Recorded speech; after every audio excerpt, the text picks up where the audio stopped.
today we're going to talk about the top mistakes you can make once you know your color analysis. Right. So one of the first mistakes you might make is not staying consistent all the way through your outfit. And what that means is if you know your season, you need to wear your hair, your makeup, your clothing, everything in your season and not kind of venture out. Because when you start venturing out and wearing something that's not your season, that's when things look a little bit off. Right.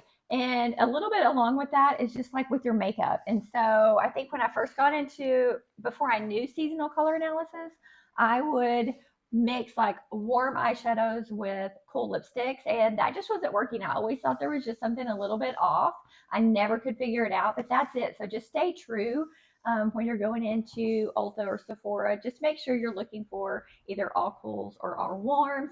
And if you look at some of our blogs or something like that, you'll see where we have some information on like keywords that you can look for when you go shop for your makeup. Right. And it's the same with jewelry. If you know you're a cool, you need to lean towards your silvers and your rose gold jewelry versus if you're a warm, you need to stick towards more your copper and your gold. And like I said, just stay consistent the entire outfit, your entire head to toe. Right. So with that, let's just talk a little bit about the basic cools and warms. Right. So you may know your season. So I am a summer and Kaylee's an autumn. And so I typically try to wear summers all the way through. However, I am a cool. So the cool seasons are winters and summers. So sometimes I do mix in those winter colors. And winters, I just have to say, will be a little bit bolder on me because summer likes like a little soft coloring, more muted. But I mix that. When I mix it though, I do try to follow that 80% rule, and I try to lean more like 80% of what I'm wearing towards softness. But I can mix in because they're all cool, so they all kind of blend together and they all work together. But if I'm mixing winter colors in, I try to do it only like about 10% of that to not overwhelm my features. Right. And like what she said, the 80% rule, that is with whatever you're wearing, whether it's a pattern where it's just your whole outfit as a whole, you want to make 80% of that be in your color season. So if you have something that's striped or floral or patterned, you want at least 80% of that to be in your season, whereas 20% can be pretty much any other season. Better if it's like, if I'm wearing 80% autumn and then the 20% is spring, that's going to look better than that 20% being a cool color. Right, yeah. Another thing about that some people make mistakes with is with their fabric. And so some of the seasons like more softer fabrics and some of the seasons can handle more bolder. And so typically we say that autumns and summers are a little bit more softer palettes where you may want to wear like corduroy or heathered, anything heathered. What are some other fabrics that maybe a summer this or waffly, I think. Yeah, it just adds a little softness to it, like yours, this texture. Yeah. But winters and springs can handle a more like a vibrant bold. So you might go towards the satin or a velour or something like that. It just has that richness and depth to it that kind of reflects light a little bit more. But it's not always. I mean, if Kaylee's going to wear something shimmery, and it'll be it's fine. Still going to look better if it's in your color. Right, exactly. In your color season. So yeah, don't ignore the fabric. Fabric can play a huge role in making you appear a little softer, a little more bold. And speaking of ignoring, we don't want to ignore our neutrals. So every season is going to have like a navy. Every season is going to have a better than black or a black because black is only a winter. So you should know your better than black colors if you are not a winter. And it's also going to have its own version of white, whether that's my lace, which is more of like a creamy, warmer color, and versus Kim's powder, which is more milky. Yeah, it's just a softer white. You know, you don't have that stark white, and mine's just a little bit of a softer white.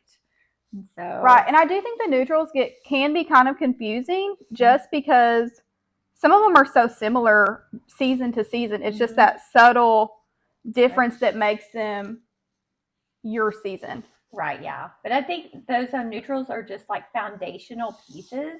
So people don't spend enough time learning those and trying to understand like what those colors are. They're white. Right. They're tans or light browns. On the topic of color, one thing I know a lot of people reach out to us about, and I do think it's something that a lot of people maybe don't exactly understand, is knowing what your colors are. So we have these color cards. This is our color card, and this is our color shopping guide, and the guides have a lot more colors.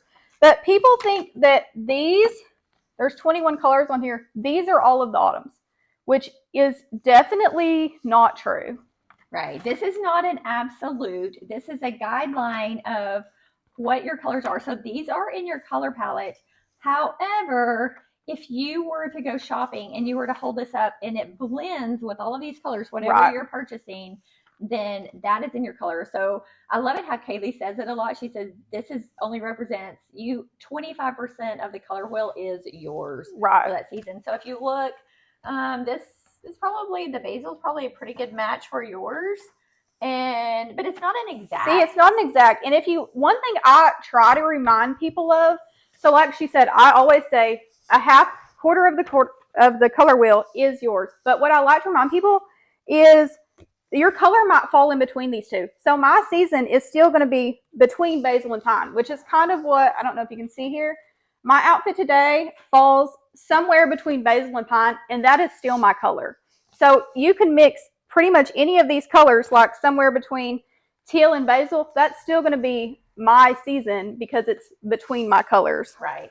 So, and I have on that's kind of like a lilac. I don't know if you can, it's kind of hard to hold with this guide. So, can you see?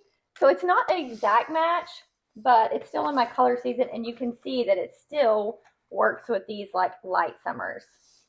So, right. I think that's the biggest mistake is just thinking these are your only colors. It's not. Right. And when you go shopping, I do think it's important to remember these are printed, and anything printed, we always try to be as close as possible to our drapes, which we try to be as close as possible to the actual colors.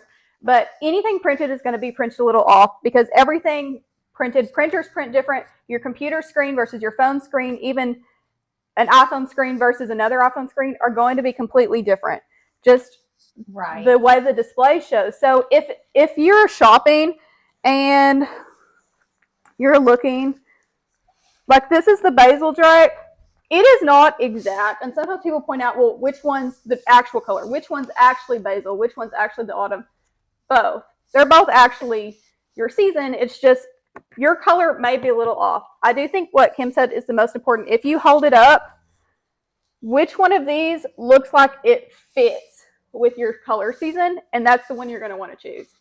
Anyway, those are what we think are the top mistakes people make with after you know your color analysis. Yeah, so if you have any other mistakes you made maybe when you first started or before you really knew more about it, or just even misconceptions you had, let us know and we'll maybe do another video about it. Right, we would love that, and we'd always love to hear what you guys think and what questions you have.